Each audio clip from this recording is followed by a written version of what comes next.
Good evening and welcome to Poland Daily. I'm Nicholas Richardson and these are the news. Polish opposition parties have decided to form a single bloc, named the European Coalition, to contest the European parliamentary elections which take place in May. The declaration was signed by several former prime ministers and two former ministers of foreign affairs. This year marks the 30th anniversary of the Round Table, the agreement between the communist junta ruling Poland and selected members of the anti-communist opposition. Today, people from both sides of the so-called Round Table have agreed to stand together in the European elections. A conference concerning the European parliamentary elections took place at the Vauxhall Media Center in Warsaw. Several former Polish prime ministers and ministers of foreign affairs signed a declaration calling for the European coalition. Today, it's an appeal, it's a declaration, it's a show of our will that we can and want to be united. The document includes an appeal to all opposition parties to create a single electoral list for the upcoming European Parliament elections. The alleged possibility of Polexit was once again used as an argument in support. A wave of divisions and hatred, backed by the propaganda and lies, flows not only through Poland but also across Europe. A definite majority of Poles want something else, for Poland to be a member of a united EU, because that will provide peace and security. The declaration was signed by Grzegorz Schetyna, Radosław Sikorski, Ewa Kopacz, Jerzy Buzek, Kazimierz Marcinkiewicz, Leszek Miller, Włodzimierz Cimoszewicz, Marek Belka, Hanna Suchocka and Adam Daniel Rotfeld. Members of this coalition will proudly represent our country. Everyone who feels the way we do about the EU should unite. We appeal to all political groups to be active, to be efficient. Our homeland is full of troubles and divisions, but the answer to those are the gold stars and the blue of the EU. It's about having competent people there. It's important not only for Poland, but for the EU as well. The stakes in the upcoming elections are very high. The Speaker of the Senate, Stanisław Karczewski, is of a different opinion. Some say that they will be throwing rocks at us, others that we will be jumping out of windows, but they will not succeed. Creating a wide electoral list for the European Parliament may be not as easy as it seems, says columnist Marek Król. Their chances are minimal, because when you dig up such political dinosaurs as Suchocka, Miller or Cimoszewicz, then it means that the civic coalition is very desperate. There are no new options, only a slogan: let's at least get back to what we once had before. The elections for the European Parliament will take place in May this year.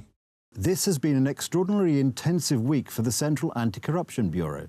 Today, CBA officers in Szczecin arrested a businessman from the Podkarpacie province and two workers from Grupy Azoty chemical company.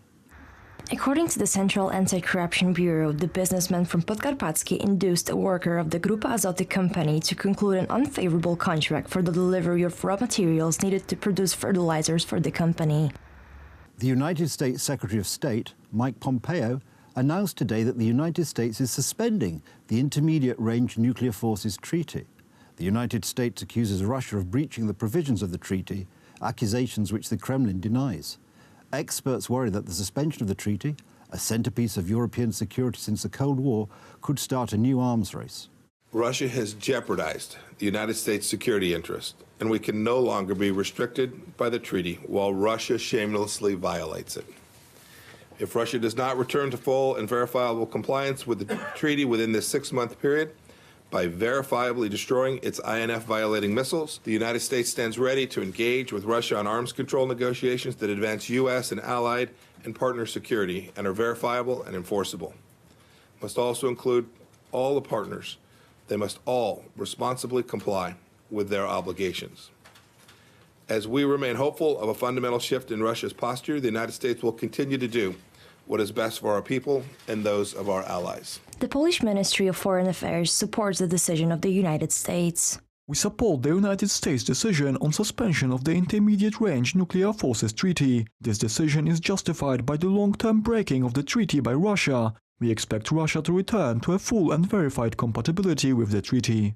The Prime Minister's office was full of children today. During their visit, the children explored the building and learned its history. They had the opportunity to see the most interesting rooms in which important decisions are made, foreign guests are received, and press conferences are held. Welcome. I appreciate your punctuality. Some politicians could learn punctuality from you. Have you had a sightseeing of the Chancellery? Did you like it? Maybe some of you will work here one day. Maybe here. The children took part in an informal council of ministers. Among the questions they asked were: is the Prime Minister's job difficult? What is the Premier's favorite sport? How did the table tennis adventure begin? And does he still have time to play sport? The children also invited Mateusz Morawiecki to visit their schools. The visiting children and teenagers are pupils of the following sports clubs: Szkolny Klub Sportowy 40 Warszawa, SLKS Olimpijczyk Jerzewo and Klub Sportowy Bogoria Grodzisk Mazowiecki. That's it from the news. Thank you for watching. Stay with us for the weather, Poland Daily Business and more from Poland Daily. But from me, it's have a good night and have a better tomorrow.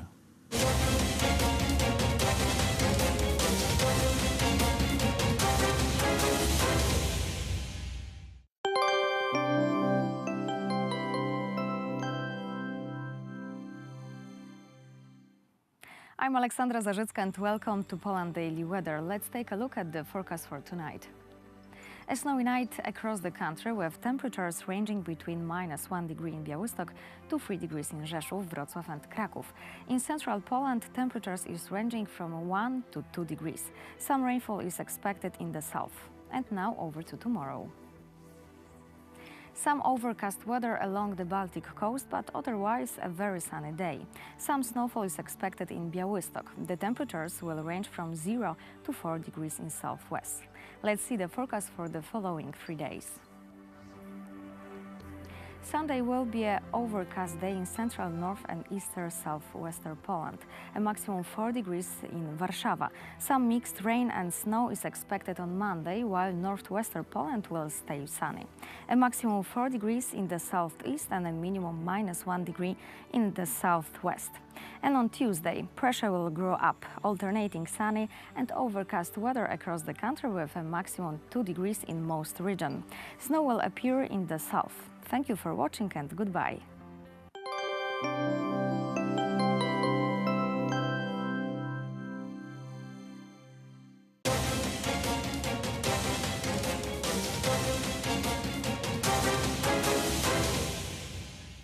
Poland Daily Business Edition tonight. Kamil Gancarz, chairman of the board of the Blockchain Development Foundation. Sir, welcome to the show. Good evening. Thank you for having me. And let us continue the exciting issue of blockchain. We already know how it started, how it's being used right now, but are other branches of economy interested in the distributed technology that no one can tilt or twist? Definitely. Nowadays, there are different startups that are creating many different technology and systems based on distributed ledger technology or blockchain. Blockchain is the special field, special example of distributed ledger technology, because usually nowadays there are many other different ways of creating distributed ledger technologies, but for shortcut and to not complicate things, let's assume that blockchain is the only one distributed ledger technology. So we're using blockchain for medical chain, for instance. Nowadays, there are startups that are creating medical data within the blockchain, what enables doctors around the globe and also patients that they will have access to your medical data over the blockchain if you allow the... Is it the issue with privacy? It depends, because if we encrypt all the data and only your private key can lend you access or lend your doctor access to your medical records, there is no problem. Mm-hmm. It's actually compliant to regulation European Union according to the data protection, also states regulation. So it depends how we create the system. So if we create it in a good manner, in best code of conduct, then we are really safe. But this is not the only technology, the only technology that allows the distributed access. Like we can imagine that there should be a central file of our medical data, and each doctor should be able to look at it, browse through it, and know what kind of procedures we already have, what kind of illnesses or other problems we already have in our life, and that obviously projects to the future of medical treatment.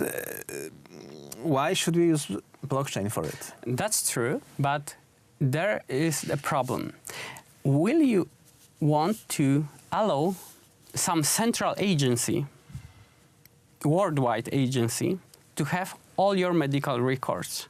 Because there is a privacy concern. If we use blockchain, the owner, the patient, is the owner of access to that data. So therefore we create the system where only patient can decide who has access to that information. And if there is a central agency opposite to blockchain technology, then somebody can have access to that information. You have to specially educate a patient to know, first of all, their rights, and second, how to use the system.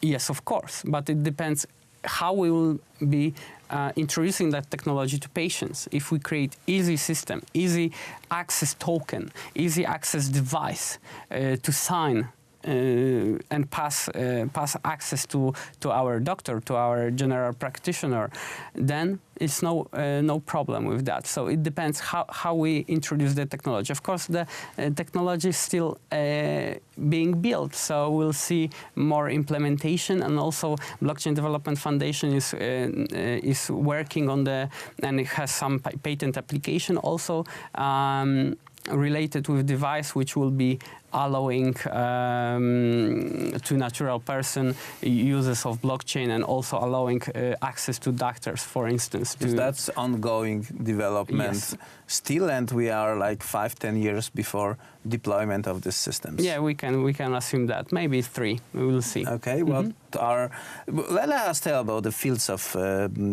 usage of the blockchain technology. Other fields are, for instance, supply chain. It's very hot topic right now.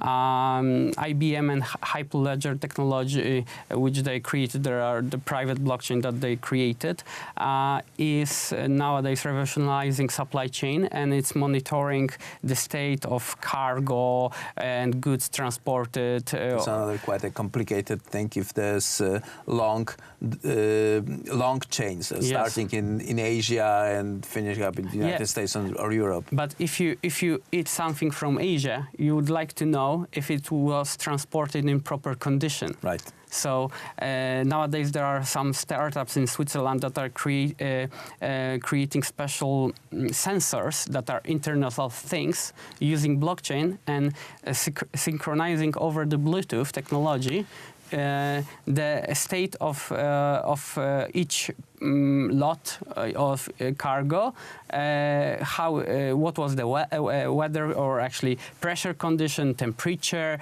amount of light, and they can update that to the blockchain ledger, and you can check to every lot. You can associate what was the condition of the transport and where it was stored. So basically, it can save lives. Yes. With such a technology, the question is whether military is interested, because the logistics is like the backbone of military. You cannot have army without logistics. Yes, that's correct. So it's also a safety issue. The other uses of the blockchain technology is a mafia. You mean money laundering? Yeah. Yes, some of mafia people using blockchain technology, cryptocurrencies as a way of money laundering. There are especially some cryptocurrencies which are zero knowledge proof based technologies, and then that technology means that if you receive any coins, it cannot be traced back who sent, which address sent that coins, because in Bitcoin, in case of Bitcoin, every Bitcoin is traceable to previous addresses. So if you send me a Bitcoin, I send somebody else's Bitcoin, it can be traced that it's originating from you. So Bitcoin is not the best way to money laundering, to use for money laundering. However, it's also used, but it's more complicated. There are better currencies for that. But yes, there is an issue here, and that's why all exchanges around the globe nowadays, so places where you can change cryptocurrency into fiat-based currency are implementing or already implemented KYC, AML procedures, anti-money laundering, know your client procedures. So every client then is recognized, and it's similar like banking system then. But we need to remember that also banks are used for money laundering. So that's true, and the money laundering is. I guess it started well before the banking system by various procedures. Yes. So that's the history of crime in humanity is quite old. But we are looking for the future and looking for the new things. Sir, thank you very much for participating in this show. Kamil Gancarz, chairman of the Blockchain Development Foundation, was our guest. Thank you very much. See you next time. And yes, because we will talk next time about the Polish usage and the Polish role in this exciting market, and we are quite ahead, at least in the terms of blockchain and Bitcoin mining. That was it for tonight's Poland Daily Business.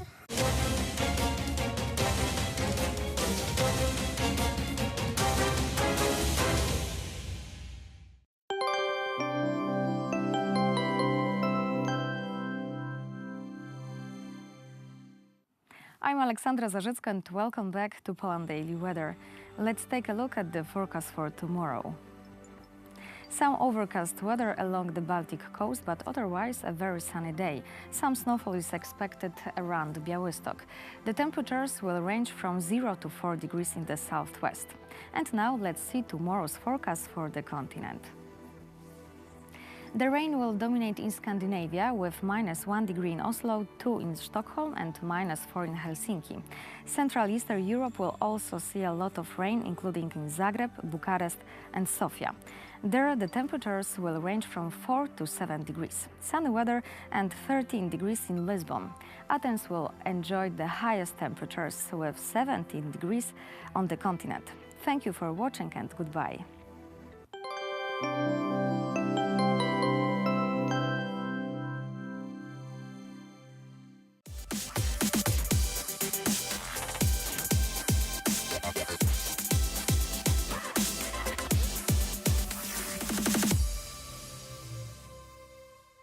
Franciszek Ledochowski was born and raised in Poland and has been drawing and painting for as long as he can remember. He studied at the European Academy of the Arts, where he was influenced by Starowiejski. He later studied at the École Supérieure des Beaux-Arts in Angers, France, and the Academy of Fine Arts in Warsaw. He graduated in 2007, having experimented with many different styles, each of them comprising a separate painting cycle. Abstract painting is his métier. Since 2015, he's been molding and creating his own style. By his own admission, he is constantly developing and improving. In his art, he references Japanese gesture painting and the European tradition of abstract expressionism. Welcome to Poland Daily Culture, Franek Leduchowski. Nice to see you. Thank you. So, you're an artist, sir. Could you tell us a little bit of something about your childhood? And did you always want to be an artist? Yes. Of course, I have different possibilities to be a ninja or to be a priest. But how it's easy to imagine to be an artist was the most, I would say, strong feeling in me. So this was, I think, from the beginning, it was sure for me that I would be an artist. I would say I have a normal childhood. I grew up in Warsaw, in Gottsław. and after moved to Podkowa Leśna, small village near Warsaw. Now living in Warsaw, and continue my career. Could you tell us a little something about your work and how perhaps people who are less initiated, how do you perceive your own work? The easy to say it's an abstract expressive art, but to be honest, it's in first my expression, my first feeling, I don't think what I'm doing. Is it an abstract art or is it some other kind of art? I don't find any name for it. Just doing, just feeling this. So, and I have during my career, let's say, I have a lot of different style. And the newest, it's the easy to say it's an abstract art. It's something about freedom. Okay, and so you kind of were touching on how this evolved. Can you talk about the kind of evolution of how you got to this point today? Yeah, for sure. I started 8 years ago, seriously, let's say, after a study. And on the beginning, I thought that the work of artists is to make a beautiful object of art, let's say some painting. But after a while, I started to understand that it's a way, it's a path. You're working, and during this time, you started to going deeper and deeper and think about what you're doing. So I must say that if someone showed me my work now, that day, on the beginning of my work, I would never say it's my art. Mm-hmm, mm-hmm. Okay, and how is your work perceived abroad? Is it different than in Poland, or is it a kind of generally thought of in the same way? Do you get the same reactions abroad as in Poland? Is it my art? It's have some connection with Polish art? Yes. Not necessarily. Just rather, if you go abroad and you share your work with others, what kind of reception do you have abroad in comparison to the reception you receive in Poland? Is it the same, or is it something a little different? I think so. It's the same, because my art is not especially about some country issue. It's about a human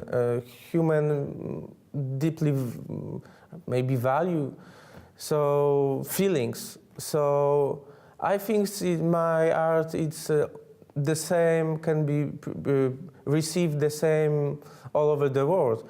And just to say, my big inspiration is Japanese art, 20th century avant-garde. So, tell us a little something about that.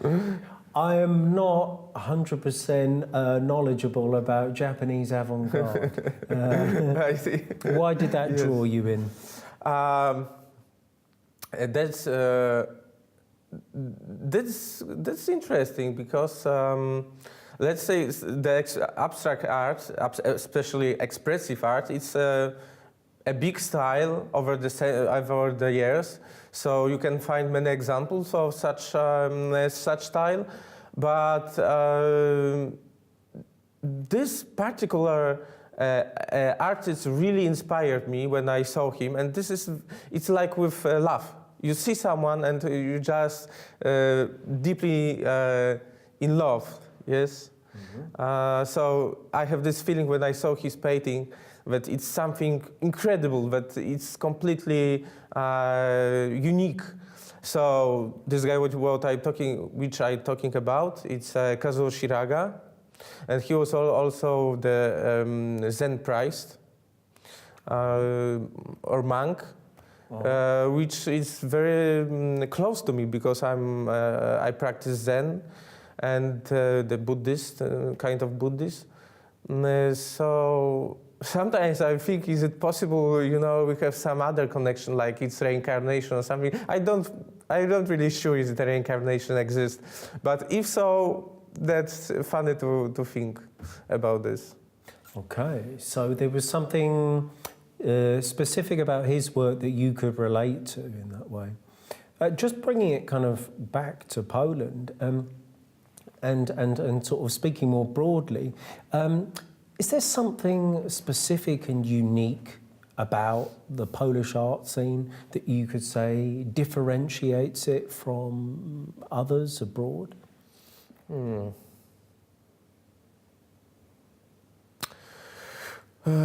It's a good question. I would say if I see, for example, Austrian art, I can see some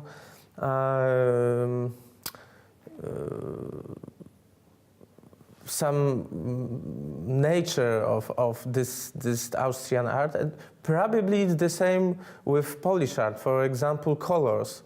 Now it's going to change, but it's changing. But I would say the colors are like we have in our environment, and for sure we are in some kind of line which we cannot cut like this. We are all child of our culture. So even if I don't, it's not easy to me. What is it exactly? I'm sure it must be something like that, because I grew up. Yeah. I grew up with teachers which belong to this country. So somehow I must have this influence too. But even it's difficult to tell me what is it precisely. Mm-hmm. Just last question for you. And this is, again, sort of looking from a rather broad and looking down perspective. Is the Polish art scene headed in a positive direction? Is it evolving? Yeah, for sure. My friend from Austria, because it's easier to say from, you know, sometimes from outside.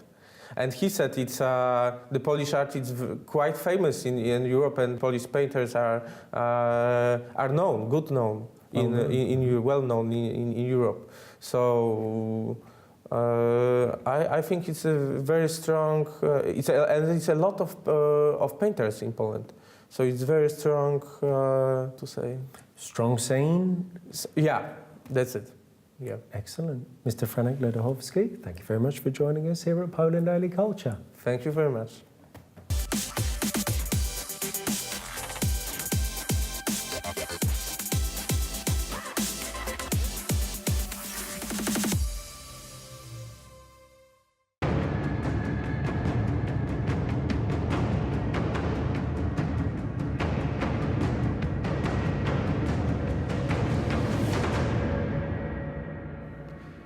Ladies and gentlemen, today on Poland Daily History, we will explore in depth the history of the szabla, or the Polish saber.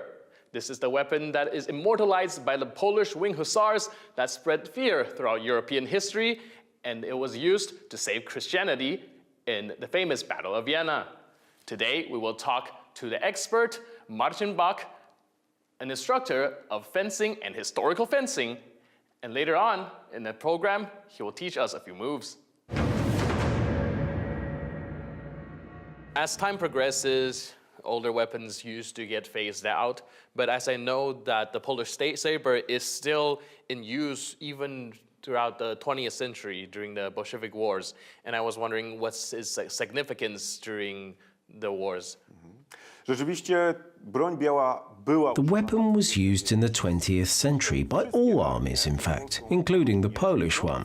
Perhaps it wasn't like in previous ages, but the saber still had a role to play. Odegrała jeszcze swoją rolę, szczególnie w wieku XX. Particularly in 1920, during the Bolshevik War. We have a model of this exact saber. It's a saber from 1917. 17. Jeden z modeli... One of the models used by the Polish cavalry in 1920 against Russian sabers, such as the Shashka, used by the Red Cossacks. Czerwonych Kozaków. Także podczas... It was also used in one of the greatest last cavalry battles of Komarov on August the 31st, 1920, where the Polish Uhlans battled the Cossacks with sabers and lances. This was probably the last battle in the history of the world where bladed or edged weapons such as lances and sabers played a large role, actually a decisive role. Rolę, decydującą. No i trzeba pamiętać, że to nie jest tak, że... It should be remembered that the saber wasn't only in the Polish cavalry. Up to the Second World War, a weapon like this, or a similar one, was used by all the armies of the world. In 1933, the American cavalry stopped using sabers. British cavalry stopped using sabers in 1941, so during the Second World War. Japanese cavalry used sabers until the end of the war. The Russian cavalry also used it until the end of the war. Part of the Italian's army were armed with sabers, so it isn't as though Poles were some kind of relic of history. However, it's true that we placed a great deal of importance on this weapon, as it was respected as a historic weapon. Do tej szabli rzeczywiście dużą wagę. Ceniono tą broń jako broń historyczną. There are historical records of the sabers being used even all the way till the Second World War. Yes. And I was hoping you can elaborate on how it was used by the Polish cavalry against the Germans. Mamy rzeczywiście dobrze udokumentowane przykłady użycia szabli. We have well-documented examples of the Polish cavalry using sabers against the Germans, and these are only charges and attacks by the cavalry against German infantry, and usually when it was resting and were caught off guard. A popular myth, which is completely untrue, is the story of an attack by Polish cavalry on German tanks. Nothing like this ever happened. It must be remembered that these were very well-trained soldiers, led by an elite of Polish army officers. These people were level-headed. They were not madmen. The Polish cavalry fought against tanks, but they then fought on foot, using anti-tank guns, anti-tank rifles and grenades, while horses were used as a means of transport for moving about on the battlefield. If there was a command to charge, and it's true there were such cases, it was only when the opponent was taken by surprise. They were resting and marching, and it was only infantry. Nobody sane would decide to attack tanks with a saber. So about the myth that you were mentioning about the Polish cavalry fighting tanks, where did that come from? Is there a source for it? An Italian war correspondent, who actually wished the Poles well, wrote about a real charge, not on tanks, but on infantry. A charge at Wólka Węglowa, a victorious one, with many casualties on the Polish side, but still victorious. Later, this write-up was manipulated by German propaganda, which began spreading the myth that the Poles were attacking tanks. Then the Germans went as far as to shoot a supposed documentary, which was, in actual fact, scripted and showed Polish cavalry, who, in reality, were Germans, supposedly attacking tanks. This film was then shown in cinemas around occupied Europe, and that's how this myth became widely believed. Then, after the war, a Polish director, Andrzej Wajda, didn't help things by creating a feature film in which this myth was unfortunately repeated. Ten mit został niestety powielony.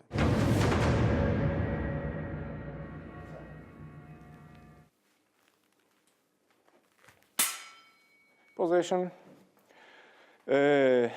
You can hit me in my head, but you can also hit me in my arm. Yes. This is the simply way to win in a duel. Slowly. Okay. Faster. Faster, but you have to work with your wrist. Only with your wrist. Oh, yes. This way. Okay. Slowly. Yes. Yes. Yes. Relax. Yes. Okay. And the same way you can cut my arm inside. Huh? Yes. This is the target. This is the target. Yes. Yes. Yes. And outside. Yes. Yes. Okay. With steps.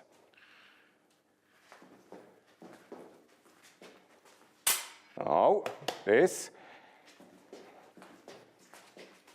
Yes.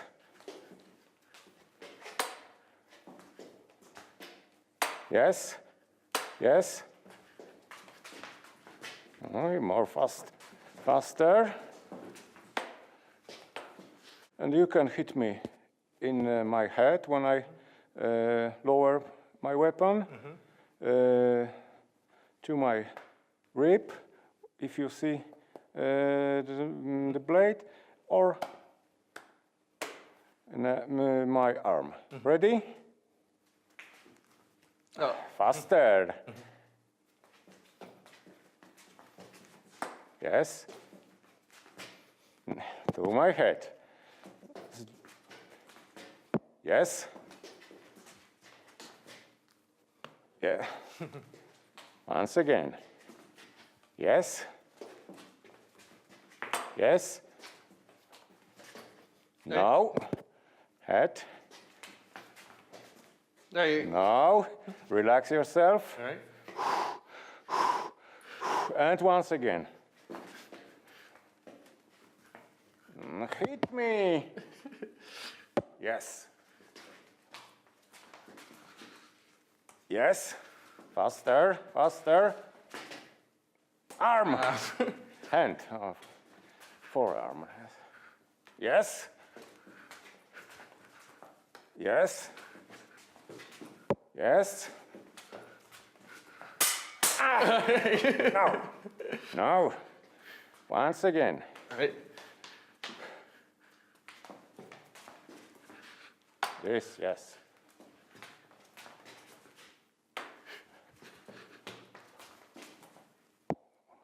To my head. Once again. Yes. Yes. Yes.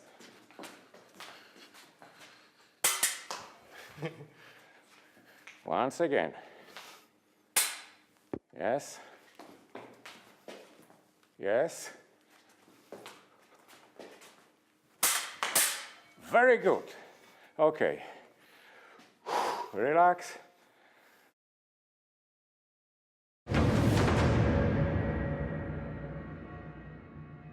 Today we have explored the history and the usage of the Polish szabla that is iconic to Poland history and have been with Poland throughout years of war. And that's it for today. I'll see you next time on Poland Daily.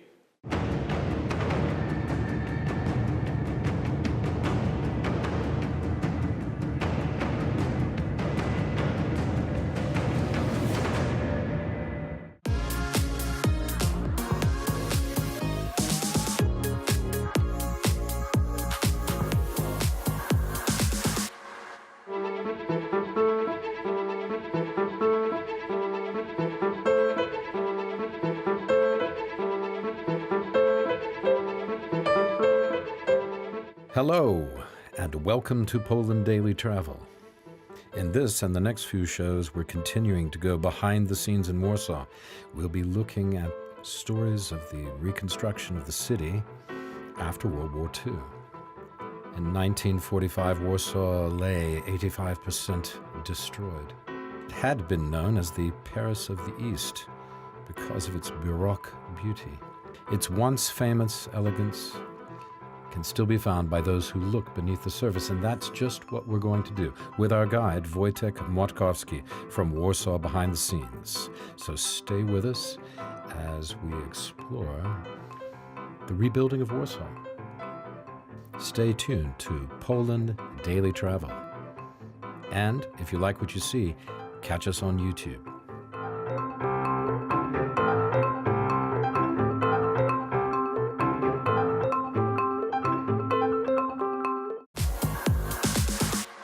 Hi, and welcome back to Poland Daily Travel. We're in a very interesting part of Warsaw right now. It is a village in the city center, a village of wooden houses, very close to actually the parliament buildings. They're only about a couple of 100 meters away, and behind the French embassy. Yes, it's a very surprising place. I remember the first time I was going on a walk through the park in Warsaw, and I came upon this place, and I was absolutely I fell in love with it. It's an amazing place. Oh, and finally, I've got someone with me who can tell me about it, and that's Wojtek, of course, from Warsaw Behind the Scenes. Wojtek, how do you get a Finnish village, a so-called Finnish village, in the center of Warsaw? Well, that's very interesting. When I was first time here, I also felt the same like you felt, and I felt I could have a house in here. I could live in here. It'd be a nice place to live, yeah. Yeah, and so many people did that from the time of World War II. I have also asked myself this question, and then I researched the subject, and I got into very nice information. Just imagine, World War II is getting to an end in here, and Soviet troops and Polish troops cross the river in January of 1945, and they see a city of ruins. And their first idea is to let the city and to be a monument for World War II or for the victims of World War II. But that's like losing, and then people have changed their mind, and they have really thought of rebuilding the city, and that was a big undertaking. Already in February of 1945, these homes here, they got put on cars, railway cars, and get shipped towards Poland. From where? From Moscow. But that's quite an unusual story, isn't it? How did these homes arrive to Moscow? As you know, general European history, you know that Finland has also fought a war against Soviet Russia, and that they lost. Just prior to World War or within World War II too, yeah, you know? The beginning of it. They have been on the opposite side of World War II in a way. Yeah. In a way, yes, it's far more complicated, but still. We're talking 1939. 1942. 1940. It's the Winter War. Yeah. And so they lost it. They have killed a awful number of Russians, but still they lost territories, and they had to pay contributions towards the Soviet regime. Uh-huh. And what happened was that these homes here, they were a part of these contributions. They got produced in Finland by perfectly fine Finnish craftsmen. They have been put together in such a way that they can be easily assembled from laid flat packages, pretty much like a brand of furniture today, and they were intended. A brand that we're not allowed to say, IKEA. We can say it. Yeah, we can say it. Everybody knows. It's not Finnish. Well, and these guys, it's similar. Though. They have assembled it in a special way, next so that one man, one average normal guy like me or you, together with two guys that will help him, can put it up in just 2 weeks. Yes, just 2 weeks. So that's pretty fine, isn't it? I think so. Yeah, it'd be amazing. Yeah, that would be amazing, and that's so. This is one of these sort of prefabricated houses. This is an example. Why did you choose this one? Yes. How many houses are here in this That's a very good question. Once there were 90 houses put out here, and a very good Polish architect, Jan Bogusławski, one that was later famous for rebuilding the town too, has arranged them in a special way, more or less circular, with plots of land in between these houses, in which plots one could plant vegetables. Yeah, because it's always good to have a garden and to plant some vegetables, especially for the tough days. So these guys have put it up and have arranged. It's hard to grow vegetables in your living room. You need a garden. Yeah. So they have arranged it with good gardens, with a little bit of space between the places. with a central street and immediately with water, that was so important, yes, and with electricity, that was also quite important. So the idea was, but without proper bathrooms, you know? They had no bathrooms, yeah, because no you were bathrooms. telling me before. They had taps something of about water, Yeah. normal standard taps of water, but not enough, yes? So to have a proper bath, you could boil a lot of water on a coal stove, yes? And you could put this water into a, how do you call it even? You know, we are A tub? Into a tub, yes. A real one made of wood or... they were made, yes, they were made of wood, were they? Were they? Yes. Yes. I don't know. No porcelain tubs? It's too far back in time, we didn't have I have this. no idea. But these guys, they have chosen to make it a You've little bit more stumped comfortable. me again. And they have made a former mortuary of a hospital. Mortuary? Mortuary of a hospital. They Okay. have made a former mortuary of a hospital to a bathroom. Yes, a public bathroom. They changed here. it into a public bath. Yeah, so which that had a lot of hot water, yeah. you know, heated up in a central stove. And you can see the chimney of this one over there. And that's the... Oh, so former behind mortuary. us, we're going to go over there It's and look behind at us, yeah, that. we're going to and look maybe at that. some of these other buildings. But I wanted to ask you before we go there, how did they decide, do you know how they decided who would live here? How did they decide, do you know how they decided who would live here? It was pretty easy.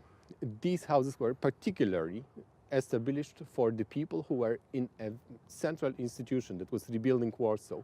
The abbreviation for this institution was BOS, that means in English, the Bureau of Reconstructing the Capital, and this was an institution of 2,000 staff, more than 2,000 staff, but it had a group of leading architects that all were more or less friends and sometimes competition to each other, and it got settled among other buildings in here. Because the task, again, is you're rebuilding a whole city. You can't say it Yeah. enough. It's hard to imagine. There was no city here. Yeah, and to these speak guys, of. they were Just a personally few buildings. responsible for this, Yeah. yes? So the greatest location names was here, and they will be lived here together. They lived here together Yeah. in a quite high-level society, Mhm. in a way, yes? Mhm. And then, of course, they moved out to other buildings within the time that followed, and other people moved in here, and according to what we generally think, these were more or less people employed by the city, like actors of Warsaw theaters, for instance, Okay. that moved here very often. Okay. Of course, the plan was to So it demolish became a these sort of places. artistic place. Yeah. It has become some. Arts. And it was always not bad, really not bad, you know, Artsy with good crowd. people in here. Uh-huh. And the plan was to demolish these buildings until 1955. So, you know, to make them stand only for like 10 years. But of course, things put up for a while remain until our days, and they very often still remain quite good, quite so perfect. they weren't meant to be long-lasting houses, but they've proved to be very good houses over a period of time. Just remember, it Yeah. is perfect wood from the deep forests of Finland. This is fine quality of how it was produced. You know, Finnish people, they do really good quality of things in general. We think, yes. Well, certainly, It's not a mistake. It's not a certainly, mistake, you know. yeah, they have sure. this tendency to do this perfect. Yeah. And Telephones, then they were normally particularly, yeah. maintained, yes. They Yeah. were normally maintained over the years. These houses were heated with coal, for instance, with coal ovens. And then those coal ovens got very often changed into electric heating, what has limited the smoke a little bit in here in Warsaw. And today they are still in use. Some of them are inhabited by completely normal people, by standard families that live here for ages and Inhabited ages. by yeah. regular families. By regular Do they normal hand them families. down? Do they get ownership, or is it rented from the city? That's exactly a bigger problem, because now we tend to get ownership of places that are occupied by people, but these places are owned by the city. After the period, the first period of reconstruction of Warsaw, these homes get handed over to the city of Warsaw. And they are not the only homes of that type in the city.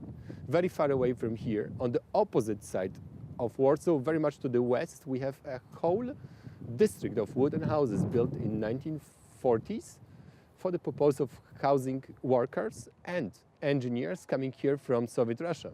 Yes? In which area is that? That's Yelonki. area. Jalanki. It is so far away that we rarely get there Right. because it is really a specialist thing. Over there, people have reused even houses of a concentration camp in order to use them as houses for engineers and houses for workers in Warsaw. So, they moved them from Sachsenhausen to here. That's quite unbelievable, isn't it? But still, good housing. Yeah. Back at this time, people were extremely cautious about every room in which you can live, and everything was good. Well, let's go and look at this next building over here, and then maybe we can take a look around at some of the other houses individually and talk about some of the features we see. Yeah, absolutely. Okay. So let's see the houses, yes? Let's go see the next thing.